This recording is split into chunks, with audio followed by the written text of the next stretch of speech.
오늘 우리들에게 주시는 하나님의 말씀은 마태복음 5장 1절에서 16절까지 말씀입니다. 예수께서 무리를 보시고 산에 올라가 앉으시니 제자들이 나아온지라. 입을 열어 가르쳐 이르시되 심령이 가난한 자는 복이 있나니 천국이 그들의 것이며 애통하는 자는 복이 있나니 그들이 위로를 받을 것이며 온유한 자는 복이 있나니 그들이 땅을 기업으로 받을 것이며 의에 줄이고 목마른 자는 복이 있나니 그들이 배부를 것이며 긍휼히 여기는 자는 복이 있나니 그들이 긍휼히 여김을 받을 것이며 마음이 청결한 자는 복이 있나니 그들이 하나님을 볼 것임이요 화평하게 하는 자는 복이 있나니 그들이 하나님의 아들이라 일컬음을 받을 것이며 의리를 위하여 박해를 받는 자는 복이 있나니 천국이 그들의 것임이라. 나로 말미암아 너희를 욕하고 박해하고 거짓으로 너희를 거스려 모든 악한 말을 할 때에는 너희에게 복이 있나니 기뻐하고 즐거워하라. 하늘에서 너희의 상이 큼이라. 너희 전에 있던 선지자들도 이같이 박해하였느니라. 너희는 세상의 소금이니 소금이 만일 그 맛을 잃으면 무엇으로 짜게 하리요.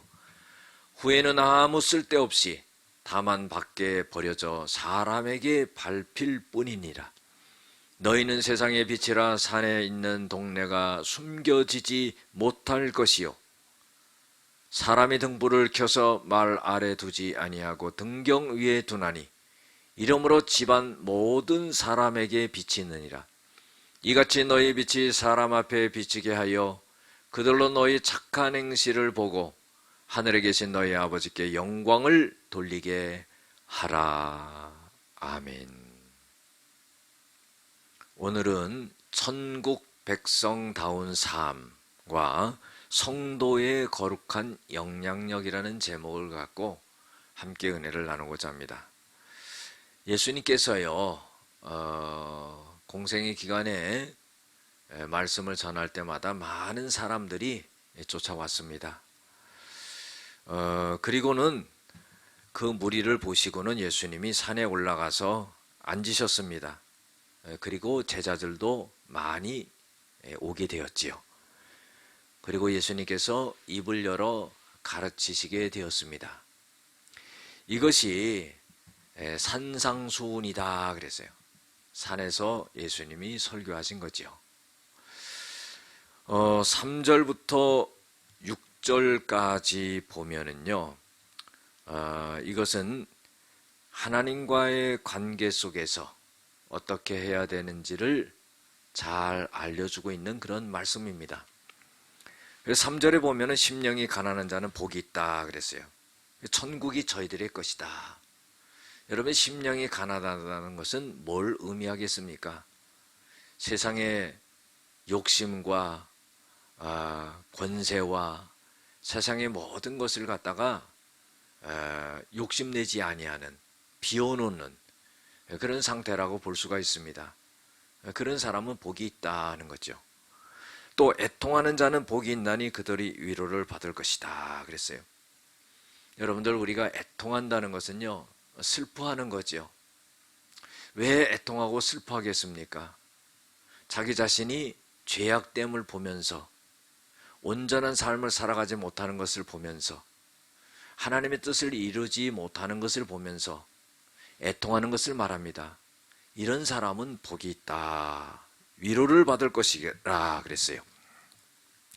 5절에 보면은요, 온유한 자는 복이 있나니 그들이 땅을 기업으로 받을 것이다 그랬어요. 여러분, 온유한 사람은요, 다투지 않지요. 구약에도 보면은 이삭이라는 사람이 그랄 목자들과 다투지 않아요. 우물을 파서 빼앗기고 그런데 결국은요, 아주 좋은 우물을 얻게 되는 그런 역사가 일어납니다. 그래서요, 온유한 자는 하나님의 그 성품을 닮아서 나타나는 거죠.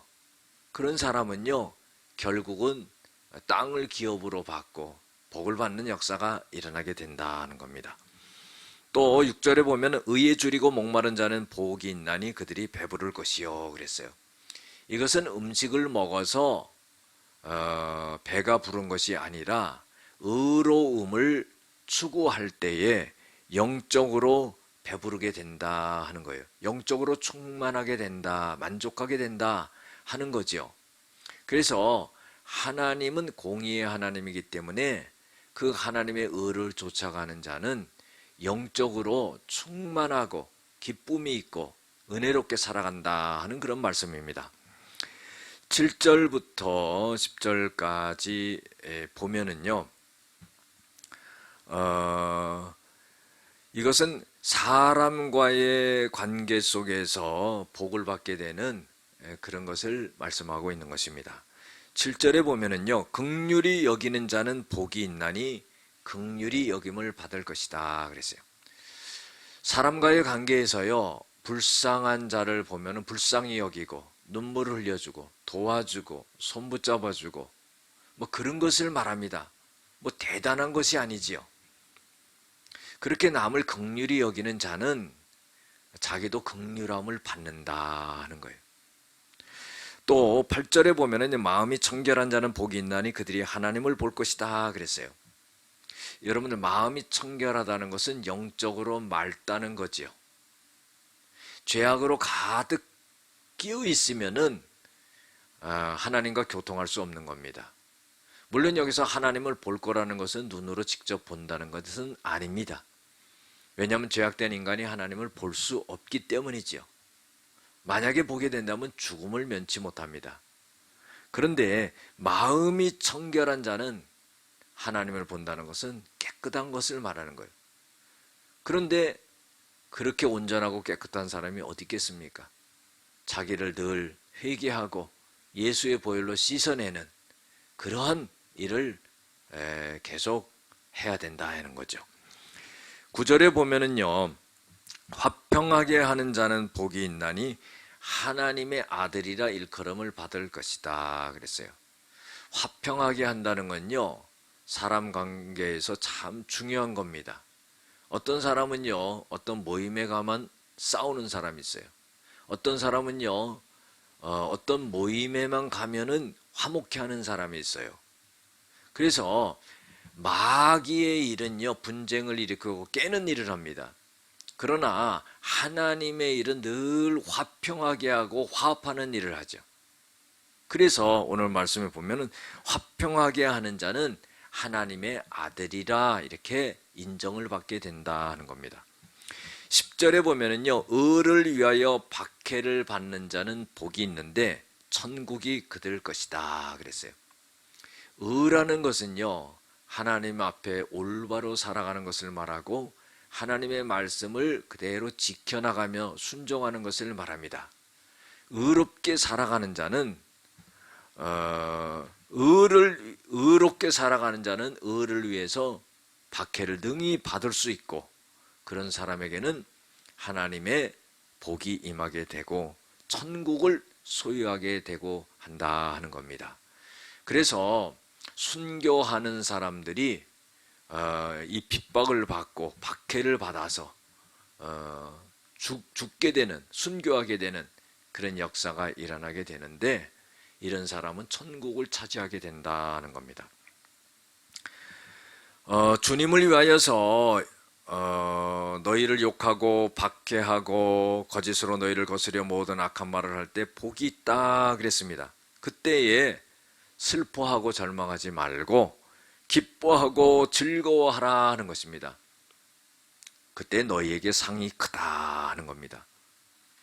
과거의 많은 선지자들도 이와 같이 똑같이 박해를 받았다 하는 겁니다. 13절부터 14절까지 보면은요, 너희는 세상의 소금이고 너희는 세상의 빛이다 그랬어요. 여러분들, 오늘 말씀 속에 보면은요, 첫 번째로 교훈하고 있는 것은 예수님께서 가르쳐 주신 팔복은 하나님의 나라의 백성들이 어떻게 살아가야 하는지를 알려주고 있다는 것입니다. 두 번째로는요, 팔복의 처음 4개는 하나님과의 관계 속에서 받게 될 복에 대해서 말씀을 하고 있다는 것을 우리가 알아야 된다는 겁니다. 세 번째로는요, 나중 4개는 사람들과의 관계 속에서 받게 될 복에 대해서 말씀하고 있다는 겁니다. 여러분들 십계명도요, 하나님과의 관계, 사람과의 관계 그렇게 나눠주잖아요. 1절에서 첫 계명에서 넷째 계명까지, 5째 계명에서 10째 계명까지 이렇게 나눠듯이 이 팔복도 그렇게 나눠져 있습니다. 그래서 결국은 보면은 하나님과의 관계, 그 다음에 사람과의 관계를 잘 해야지 복이 있다는 겁니다.